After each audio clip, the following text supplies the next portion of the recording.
good.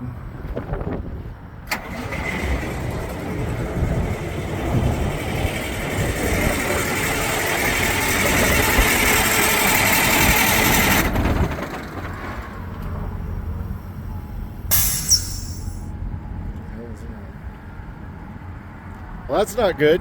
Won't even fire up now. Is there a fuel pressure gauge on there? It just seemed like it was starving for fuel.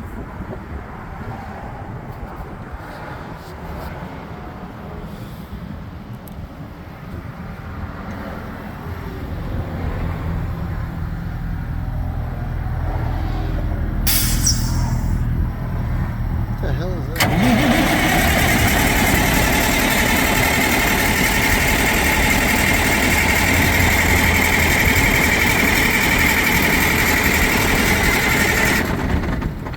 Nope.